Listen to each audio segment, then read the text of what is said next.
All right, friends. So today I'm bringing you something juicy and hot, and that comes from me actually spending this weekend. My husband shared a video with me, and we've been having a lot of conversations around just happiness, like this idea of happiness. One of the books I actually highly recommend, my husband actually completed our way. I'm still working through it, is The Gap and the Gain.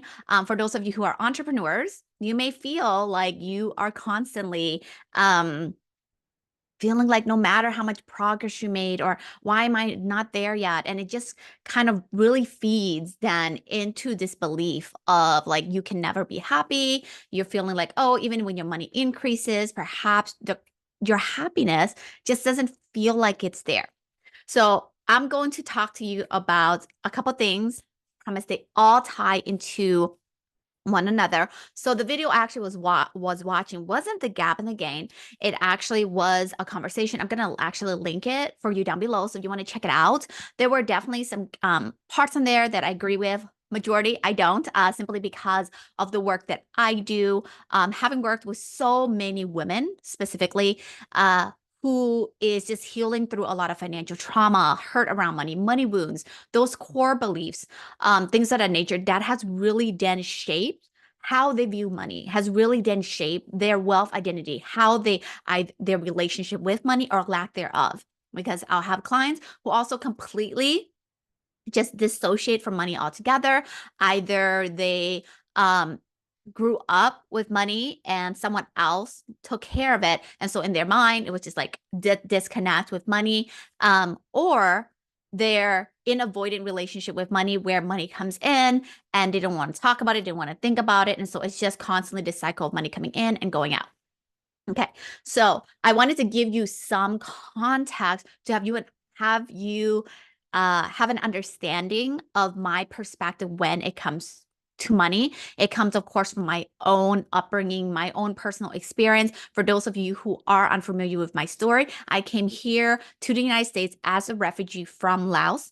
I've experienced poverty in both a third world country and in here in the US.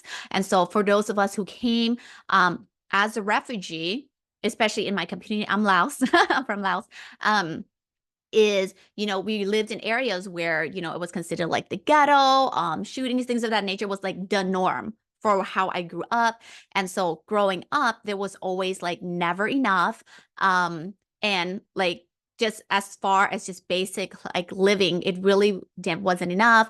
I had a biological father who was in and out of our lives. And so my mom had basically raised us multiple jobs at the time. And so I grew up doing things just to really help support us, our livelihood, right? And so we did things like sewing beanie babies. We did things like berry gum, actually going to the mountains, picking berries and like mushrooms, things of that, like really odd end jobs that for those of you who may be immigrants, who grew up below the poverty line, are probably familiar with that. And for those of you who haven't, just giving you a little bit of context of how I grew up and how that really did shape my interaction with money. And then, of course, coming on the other side now, I'm going to fast forward it just because for those of you who already heard my story, I don't want to be repetitive, is that, of course, now I am teaching about money, really shifting from that scarcity mindset, healing a lot of my own financial trauma, my own money wounds, going through the pathway of clearing a lot of the generational trauma that came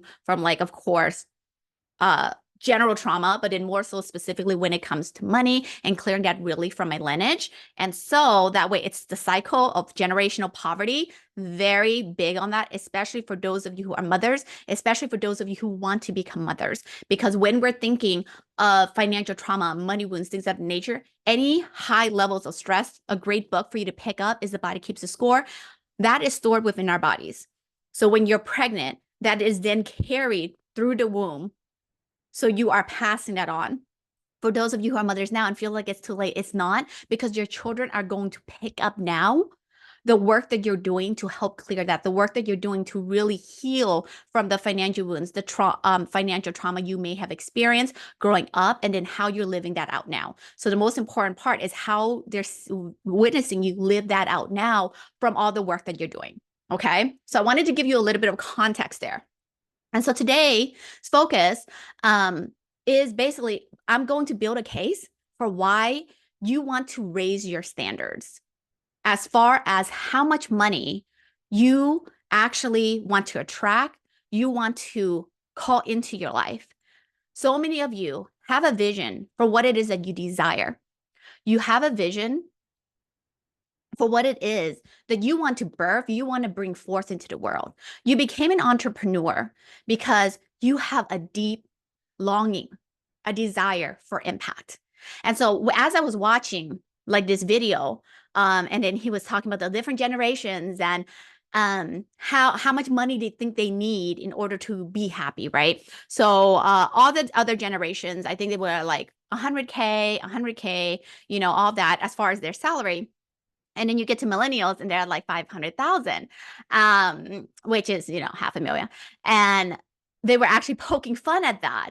And for me, it was actually the opposite because again, I work with a lot of female entrepreneurs.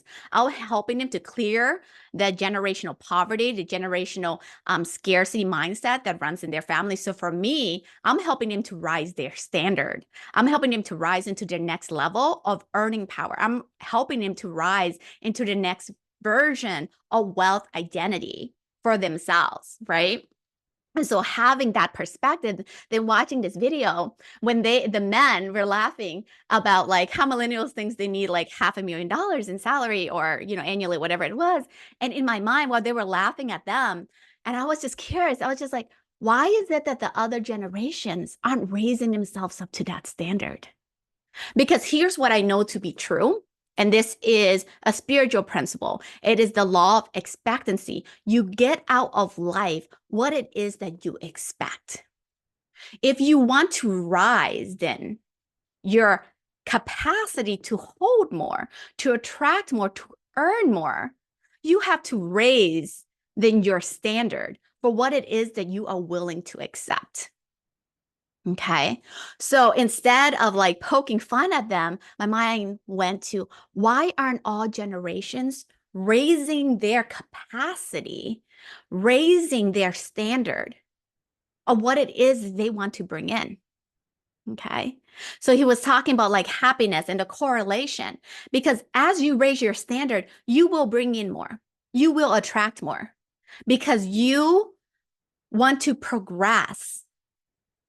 Okay. So in The Gap and the Gain, that's the reason I'm actually recommending that book, is they talk about how the happiness is always like, it's part of the progress because it's always going to move, right?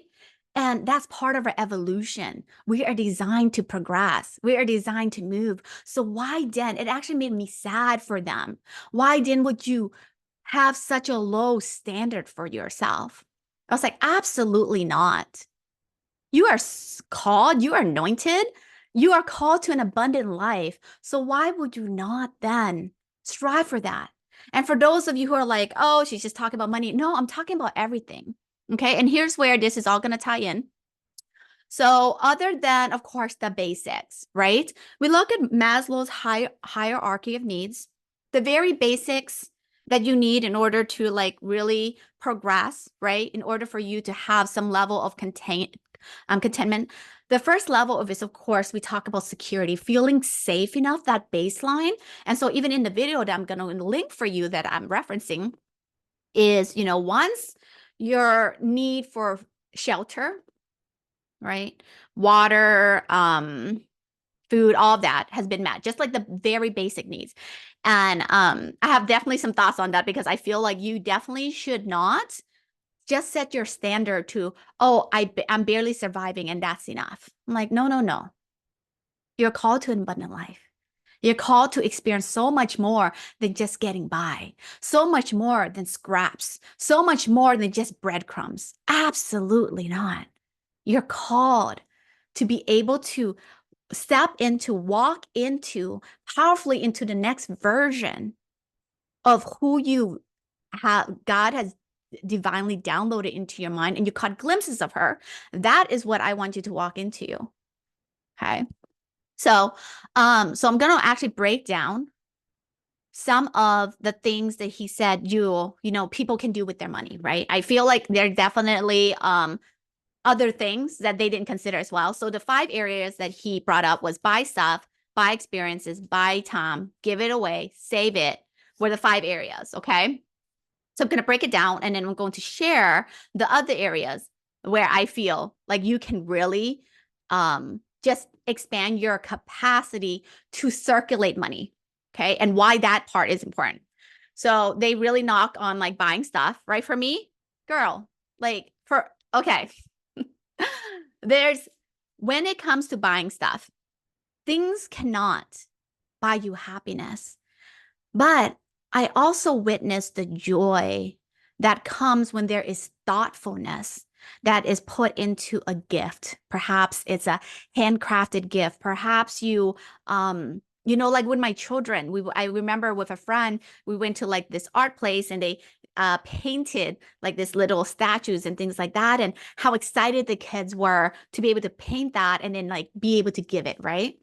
And so for me, when it comes to buying stuff, I can definitely see why, consumerism is like really high. I definitely am big on like quality over quantity. And honestly, if you know me well enough, I'm not like, there's absolutely nothing wrong with luxury brand. I'm just not that person.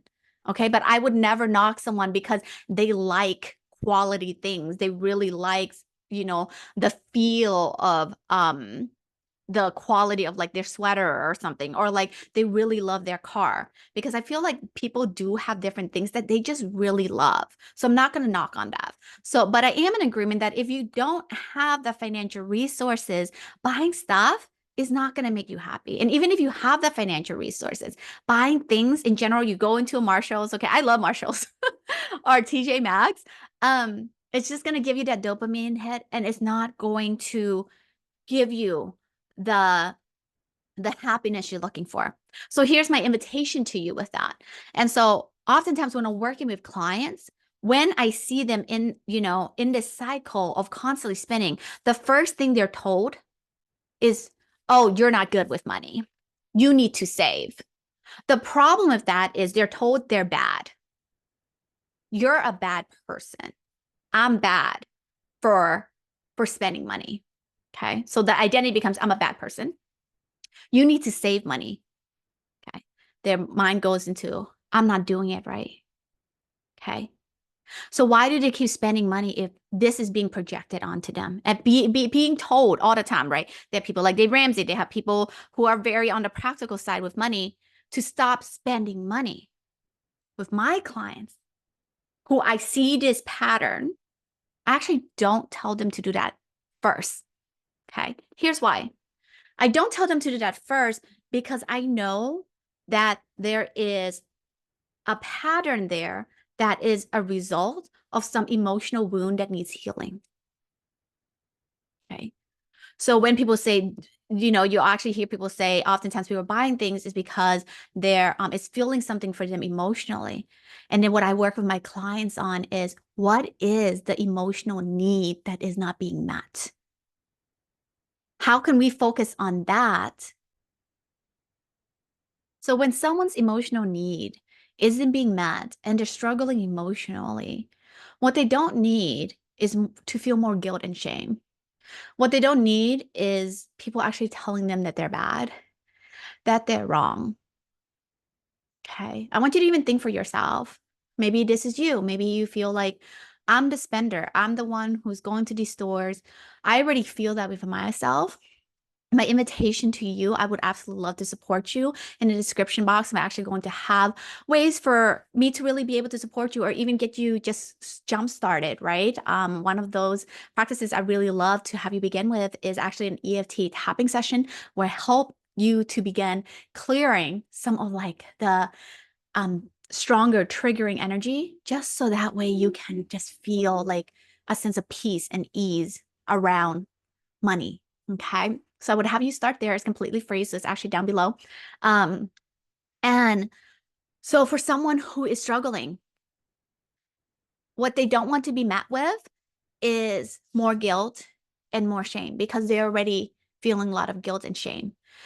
Some people will say, well, it's because they don't know. And from having spoken and supported so many women, countless women at this point, with how many women have supported and clearing their emotional and money blocks, it's been well over 1,000.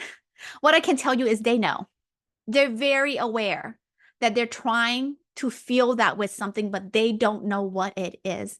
And they don't have the tools they need to really clear it. They don't know where to begin.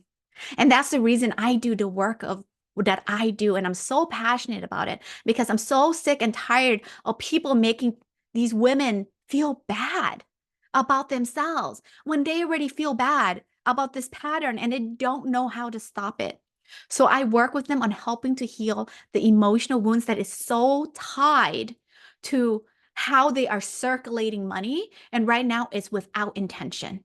Right now it is without a vision. Instead, it's being poured into the stuff because it gives them that dopamine hit. And just for that split second, they're happy. Okay. So that's what I really help support women in. And that's kind of where we began. So again, if that's you, I would love to be able to support you. I have a lot of free resources, different programs to really support you. And that link is going to be once more in the description box below. Okay. So the next piece he talks about is, once you have money is buying experiences. Okay. I want you to have such a beautiful life where the experience that you see, not on social media, but the experience that comes to you. And you're like, how beautiful would it be for me to be able to take that luxurious vacation with my girlfriends or that vacation with my family? Okay. And maybe you made it a little smaller. Maybe you made your vision a little bit smaller because you're like, I can't really do that. I can't really afford that right now. But instead, if they're talking about money, one of the things you can use money for is to buy experiences. I want you to increase the money that is you're drawing into, that you're co-creating, that you're circulating, so you can have more of those experiences. And not just for yourself. Okay. A lot of you are mothers, so that way your family can have those experiences. So for me, one of the things that was always a vision of mine, I love the beach. Our family loves going to the beach. We love being at the coast. Okay. The Oregon coast, Washington coast, Pacific Northwest, we just love it so much. And so one of the things that I really work towards is it's like, how do I bring that? How do I physically manifest that? Right? How do I co-create that with God? And for me, it was every quarter. I can feel that. I was just like, it's time for me to go to the beach. I can sense that. And my family just absolutely loves that. It's like the best experiences that we have. We definitely are expanding more experience that we can have together as a family. And also we also think about like our kids as moms, or mothers in the future, for those of you who aren't moms yet, you think about how money, this tool that you can circulate, can then be used to bring experiences of things like for my girls, their drama classes, for our son, having the experience and support of, and I'm going to talk a little bit more about this. It actually segues well into when I talk about buying time, but having someone to basically be there with him as a caregiver, right? And so, but all these experience, different things. Yes, people will tell you there's a lot of free things you can do. You can go on hikes, you can do all these things. And for me, it's like, that would be fun. For my family, my kids don't really like hiking. I have a son with special needs. So like, I'm terrified, honestly, of taking him hiking because he's not, safety is a big concern of ours, right? Something that we still continue to work on this day. And so for us, it's the coast. For us is every quarter being able to take like a vacation to just be together as a family and head over to the coast. That's something we really love. Love that I can give that experience to my children. And as mothers, yes, we have experience for ourselves. And we have experiences where we think, oh, I want to do this with my husband. And then like just dates, sometimes my husband and we're not big on like fancy restaurants, but sometimes we will, just more so for the view than the actual ambiance, I guess, of the restaurant. Sometimes we do it for the ambiance of the restaurant, but for most part, we just love the fact that we're both able to just decide, oh, we're going to go to lunch Something as simple as that. And knowing that we get to have like not daily, but weekly day dates where we get to do something fun and it's just the two of us and it's more intimate and just continues to create that juiciness in our marriage. So that's what I would say as far as experiences goes. And so when it comes then, when we're thinking about money and circulation, is I want that for you. Not my experience, but what the experiences that matters to you. What is it that you want to experience? Truly. I want you to go there. I want you to think, oh, you know what I would love? I would absolutely love to experience blank in the next 6 months. I would really love to experience blank in the next year.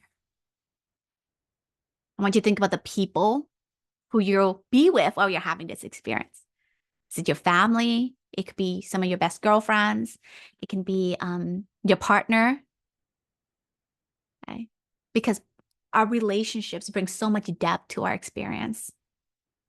And so I just want you to tune in to what experience you would love to have and how money, the resource of money, I don't want you to be afraid of it. I don't want you to like have this baseline, like, oh, as long as I have enough for this, don't settle for scraps. You're unavailable for that. No, absolutely not. No. Gonna go, what is it that you want to experience? Because that is available to you. Okay. I know you may not believe it right now, but it absolutely is available to you. I'm not going to cover it here. There's so many ways for you to circulate money once you kind of figure out this piece. Once we start healing some of the money wounds, it's because what it does is just opens up your aperture, opens up like the vision for what is possible. And then there's so many ways for you to circulate wealth. Okay. And become the wealthy woman now. Okay. So moving on, now I'm going to talk about the other thing he talks about is buying time. Okay.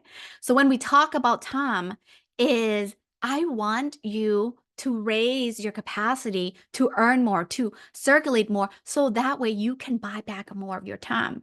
Because the time then is tied to the experience that you can have. Because the more time you have, the more experiences you can have. Okay. So some ways my husband and I personally do this. Yes, we have landscapers. Yes, we have cleaners who come in. Yes, we do have a caregiver for our son who helps support him part-time. So that way I can run a business. I can't do that if I am caring for him 24/7 without any support, especially for months like summer months. And I'm not ashamed to say that. I think there's almost like this where sometimes I'll have people go, oh, must be nice. And I remembered, I think it was Kendra Hennessy. I heard her say this, so I'm going to give her credit for it. I'm pretty sure it was her. And she said, you know what? It is nice. And I'm like, yes, that's like totally, that's the vibe I'm bringing it in. I'm repeating that because I'm like, yes, it is nice.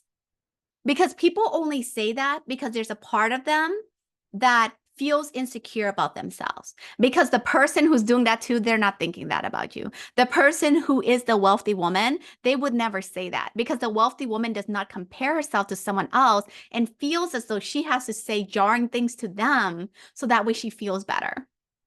So now when someone says that, I'm actually like, yeah, it actually is nice. And oftentimes they're like thrown off. They don't know what to say. They either walk away or they're like, oh, okay. Didn't expect that, right? Because people want you to feel bad. And then when they're just projecting onto you, you reflect that right back onto them, sweetheart. You're like, yeah, it is nice. And something else I also want to include is what they don't know. A lot of them don't, is my story. A lot of them are not aware that I've experienced poverty. A lot of them are not aware that I used to be the one who was cleaning college dorms. Yeah.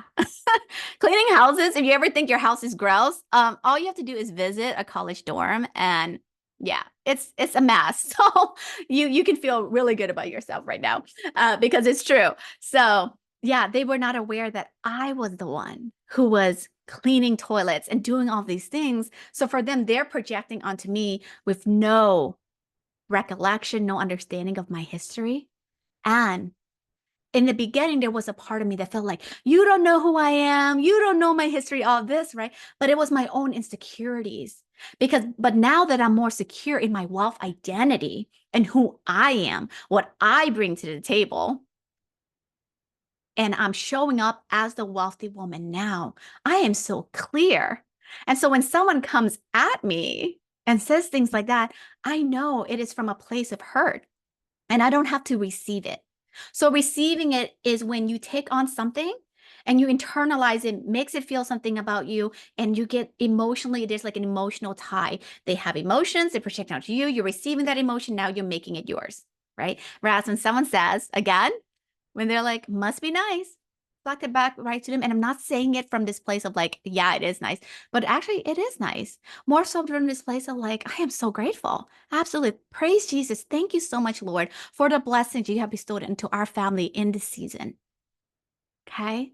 That's the intention, the feelings I have when I actually say that.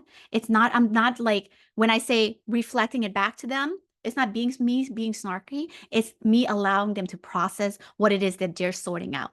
And having done this emotional work for so long now, I know that they probably have a lot of sorting to do. Okay. And that's not my responsibility. Okay. So moving on. So that's why, again, I want you to increase the money you're circulating, the money you're attracting, is because you get to buy back more time. You get to buy back more experiences. And if you're here, most of you are entrepreneurs. You have more money circulating in your business.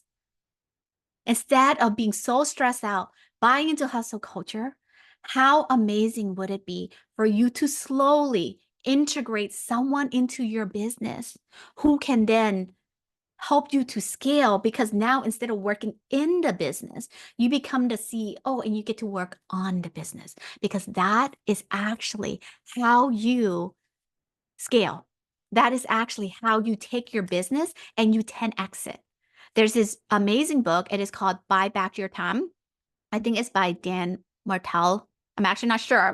Don't quote me on it, but I'm going to put it in the description box below because it's incredible. He talks about basically how you buy back your time. So if you're feeling that season, even for those of you who aren't there yet, I want you to start thinking about it now, because how you structure your business in the beginning, yes, you're just a solopreneur. You're going to be wearing a lot of hats in the beginning, but over time, you want to start thinking about, okay, how do I take myself slowly out of the business and then start being able to work on the business so I can focus on being the visionary leader versus being the one who is in the trenches. Okay. So I highly recommend that book for those of you who are entrepreneurs. Okay. So number 4, he talks about giving it away. And so this, I absolutely do agree with him on, right? Is when we give our money away. So I agree with him on that. But for me, it has to do more of impact. Okay. So giving your money away to a cause you believe in, giving your money away for someone you know who really needs it, or just to increase someone else's quality of life. There's a feeling of satisfaction that you get from doing that. And so I highly encourage you to find a charity that you really believe in and give some of that money away, because it's going to really help increase your quality of life and just your overall happiness. And another case for why I want more women just circulating more money, because I attract so many kind-hearted women who have told me the impact they would do with the money that when they receive more of it and it's in circulation. But I want you to start with small, something super small. Like even if it feels like, oh, it's $5 or whatever it is, whatever you can give, because it's going to help you sharpen and practice that now. And you're going to feel such deep connection to it. Okay. So there's organizations like World Vision does the clean water. We support that because we believe that everyone should have access to clean water. There's also another organization that supports where you can sponsor like a child or entire community. Some people are against it because they don't feel like, oh, it's not all going to the child. And having lived in a third world country and knowing firsthand, is actually more impactful for them to actually support the entire community. So I really love that as well. And so that's an organization we really support. And eventually, my husband and I are thinking of different foundations, ways for us to really make an impact in the autism community. And so just thinking that way, it's just like the more money that comes into my life, the more I get to circulate it, the more I can give, the more generous I can be with it. That's how I want you to really think and step into your wealth identity as the wealthy woman now. And also the impact. Perhaps there's a vision of a nonprofit that you want to create and birth, right? You need tools like money to really be able to bring that into fruition, for that vision then to be made manifest.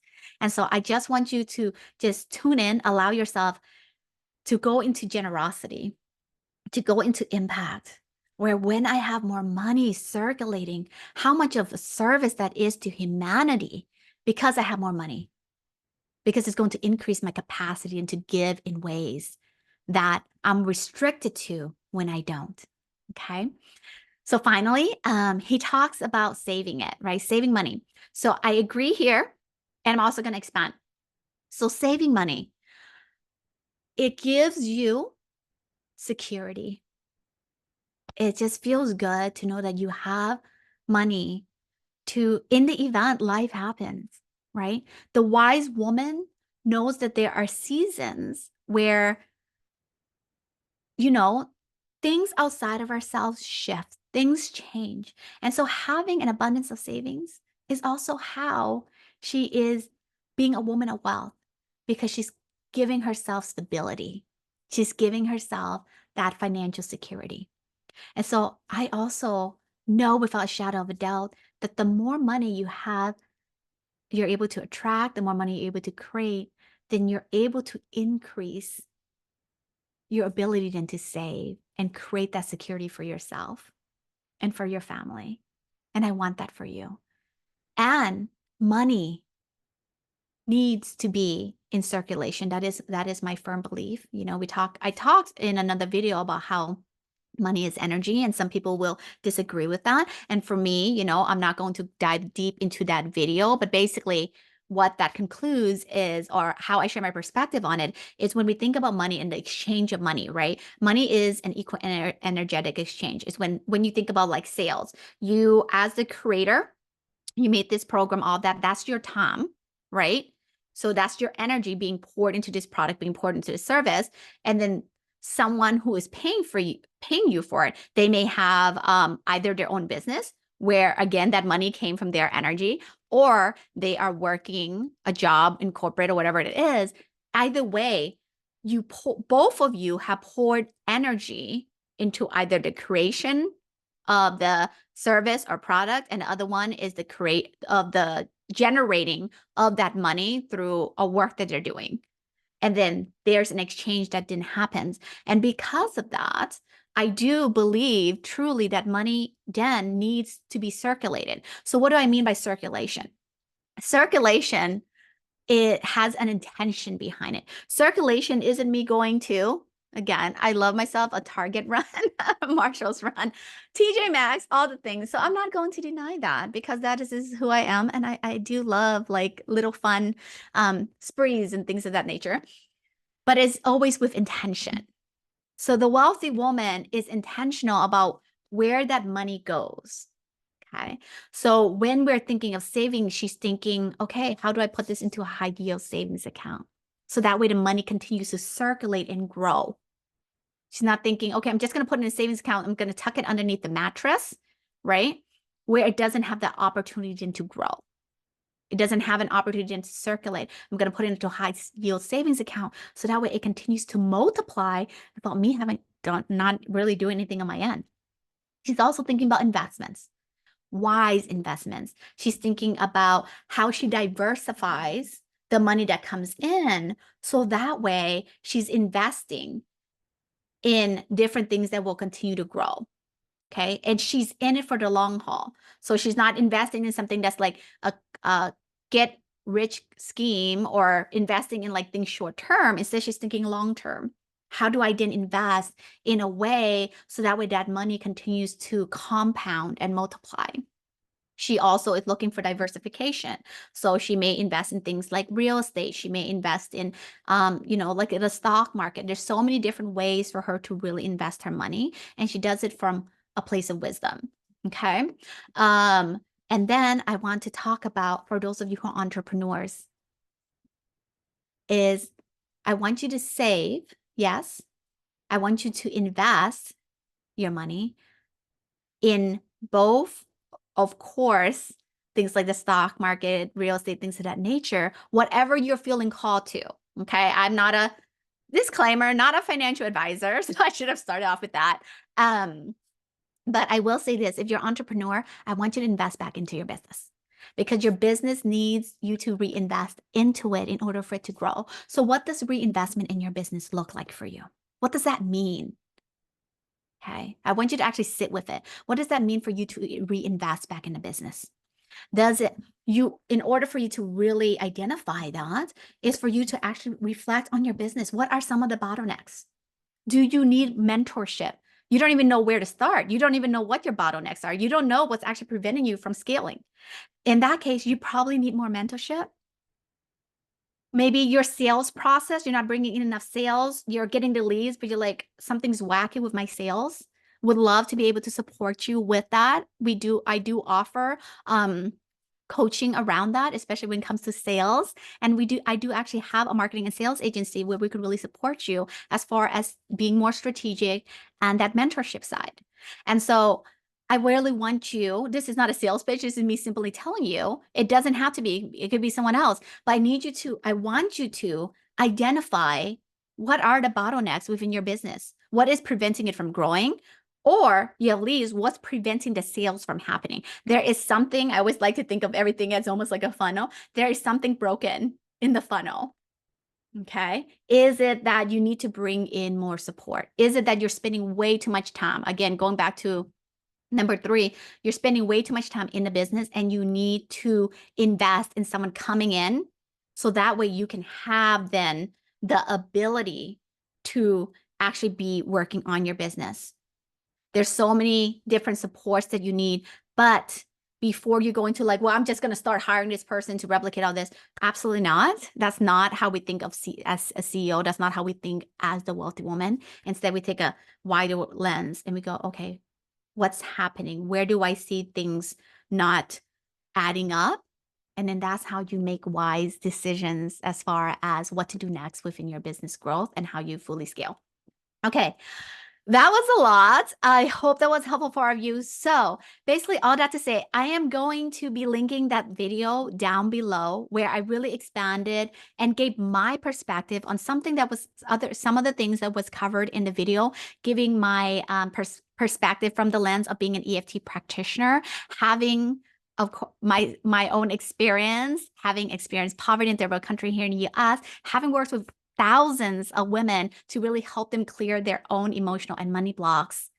This is the perspective that I give you. I hope that it served you. If you have any questions, drop them in the comments. I'd love to hear from you.